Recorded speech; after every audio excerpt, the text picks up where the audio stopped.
নমস্কার বন্ধুরা, তিয়াসাস রেসিপিতে সকলকে স্বাগত জানাই। আজ হাজির হয়েছি দারুণ স্বাদের রুই মাছের এক নতুন ধরনের রেসিপি নিয়ে। ভিন্ন ধরনের আর ভিন্ন স্বাদের একটা রুই মাছের রেসিপি। আশা করি আপনাদের খুবই ভালো লাগবে। খুবই সাধারণ একটা রেসিপি, বানানো খুবই সহজ, শুধুমাত্র একটু মশলার ব্যবহারটা অন্যভাবে করা হয়েছে। আসুন তাহলে দেখে নেওয়া যাক রেসিপিটা। একটা মাঝারি সাইজের রুই মাছ নিয়ে ভালো করে আঁশ ছাড়িয়ে পরিষ্কার করে ধুয়ে নিয়েছি। এবার বটি দিয়ে মাছের পিসগুলোকে কেটে নিচ্ছি।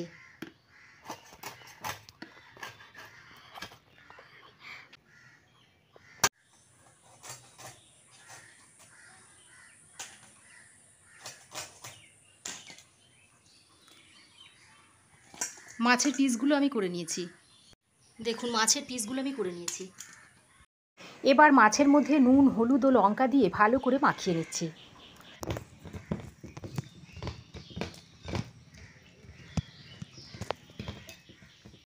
মাছে নুন, হলুদ, লঙ্কা মাখিয়ে নিয়েছি। একটা বাটিতে দিয়ে দিচ্ছি 1 চামচ জিরে, 1 চামচ ধনে, 1 চামচ সর্ষে, 2টো শুকনো লঙ্কা, আর দিয়ে দিচ্ছি পরিমাণ মতো গরম জল। একটু রসুন বেটে নিচ্ছি।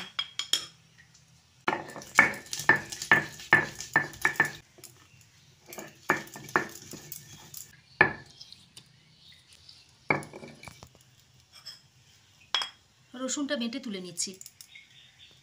এবার গরম জল দিয়ে গোটা মশলাগুলো বেটে নিচ্ছি।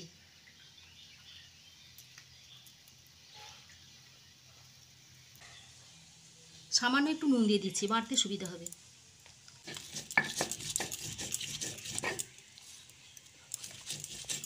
মশলা বাটা হয়ে গেছে, তুলে নিচ্ছি।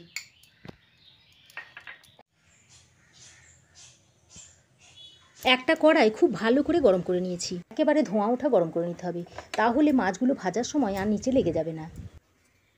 আমি এখানে সর্ষের তেল দিয়ে দিয়েছি। তারপর তেলটাকে কড়াই একটু স্প্রেড করে দিচ্ছি। এইভাবে তেলটাকে স্প্রেড করে দিলে মাছগুলো নিচে আর লেগে যাবে না। এবার মাছের মাথাটা আগে দিয়ে ভেজে নিচ্ছি, আর সঙ্গে লেজটাও দিয়ে দিচ্ছি। মাছগুলো এক পিস লালচে করে ভাজা হয়ে গেছে, এবার উল্টে দিচ্ছি।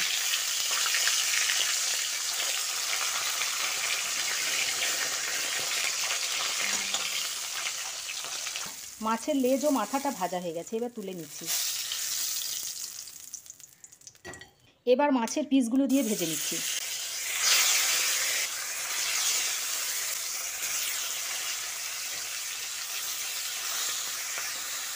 মাছগুলোকে এইভাবে উল্টে পাল্টে ভেজে নিচ্ছি।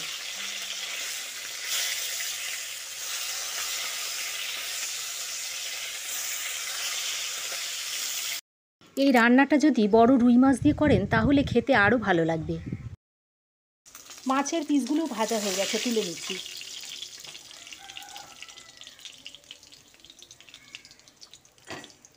এবার ওই তেলের মধ্যে একটা ফাটিয়ে নেওয়া এলাচ আর 1 টুকরো দারচিনি দিয়ে দিচ্ছি।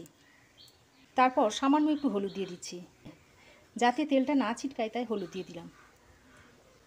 এবার 1 চামচ মতো রসুন দিয়ে দিচ্ছি, আর যা রসুন নিয়েছি তার থেকে একটু কম আদা বাটা দিয়ে দিচ্ছি। এবার রসুন ও আদা বাটাটা দিয়ে ভেজে নিচ্ছি।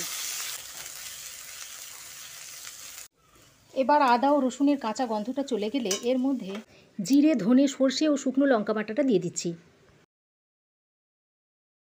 আর সঙ্গে মশলার বাটি ধোয়া জলটাও দিয়ে দিচ্ছি। দিয়ে এবার মশলাটাকে খুব ভালো করে কষিয়ে নিচ্ছি। খানিকক্ষণ মশলাটা কষিয়ে নিয়ে এর মধ্যে দিয়ে দিচ্ছি কুচনো টমেটো। একটা মিডিয়াম সাইজের টমেটো কুচিয়ে আমি এখানে দিয়ে দিচ্ছি।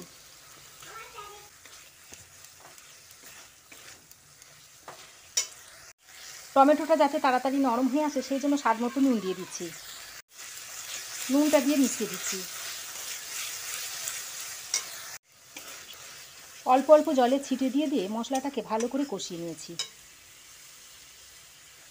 এবার এর মধ্যে দিয়ে দিচ্ছি 1 চামচ কাশ্মীরি লঙ্কার গুঁড়ো, আর সামান্য একটু হলুদ গুঁড়ো দিয়ে দিচ্ছি। তারপরে মশলাটা ভালো করে কষিয়ে নিচ্ছি। মশলাটা কষাতে কষাতে দেখুন মশলা থেকে তেল ছেড়ে এসেছে। এবার পরিমাণ মতো জল দিয়ে দিচ্ছি। জলটা দিয়ে ভালো করে মিশিয়ে দিচ্ছি। তারপর জলটা ফুটে উঠলে মাছগুলো দিয়ে দেব। দেখুন গ্রেভিটা ফুটে উঠেছে। এবার ভাজা মাছগুলো দিয়ে দিচ্ছি।